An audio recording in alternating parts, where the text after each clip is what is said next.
Dobro.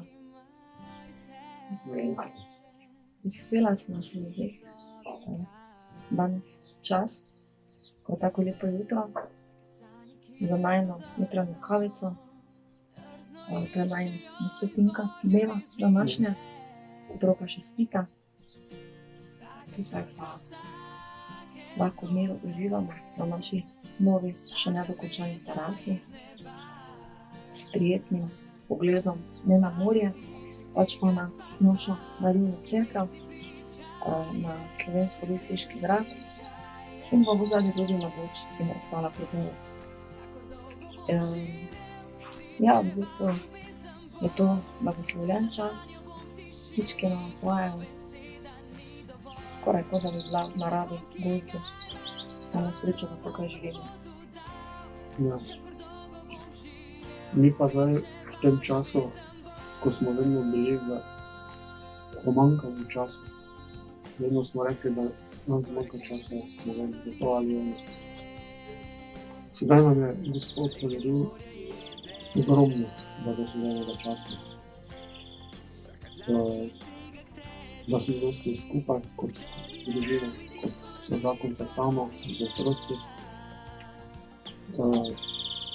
Posledično, ker imamo več časa, se tudi večkrat znamo skregati. Ampak to ni nič slabega, ne. Moramo biti potrpežljivi en do drugega, tudi Gospod je rekel, in tudi Gospod je potrpežljiv do nas, ne. Sedaj imamo tudi ogromno časa, da spomladansko čiščenje, ne. Raznih del. In časa imamo tudi toliko, da se moramo sedaj odločiti, da začnemo spomladansko čiščenje z našimi odnosi. Sam pri sebi, s sozakoncem, s otroci.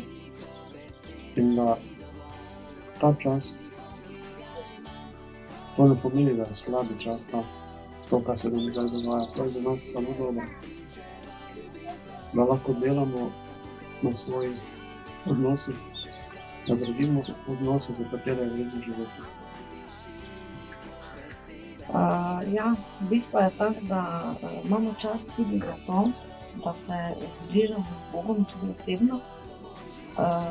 Jaz sem res imela ta blagoslov letos ravno v začetku tega obdobja, ko moram ostati doma, da sem se lahko pridružila 90-dnevnemu postu za ženske Fiat 90.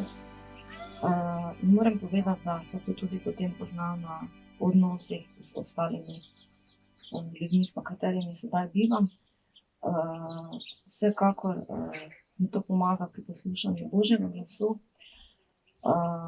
Pa moram reči tudi, da nisem si včasih mogoče znala predstavljati na tak način tudi potem sodelovati s prijateljico, s katero sva skupaj v tem postu, kako se dejansko ena drugo spodbujava, kako se v bistvu si pomagava, moliva ena za drugo.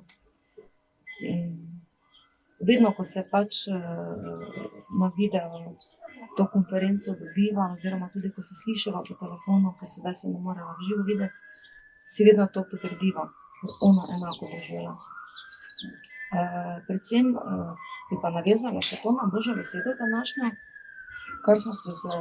kar je že omenil moj mož.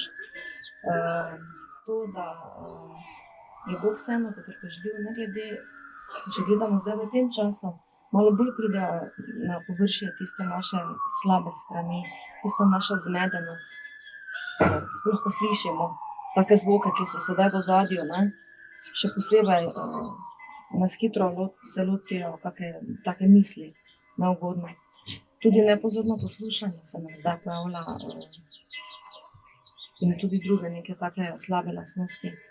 In zanimivo, ne, da v tem primeru ima Bog res eno tako potrpežljivost za nami. In problem je samo v tem, da mi ga vedno zavračamo v taki situaciji in se nekako oddaljujemo od njega. Sedaj pa ni teh izgovorov. sedaj pa je možnost res se mu približati. Nič, to bi bilo na kratko z najine strani. Upanju, da se čim prej vidimo spet v živo, to si res zelo želiva, tudi v zakonskih skupinah. Vas lepo pozdravljamo in želimo lep in blagoslovljen dan. Srečno!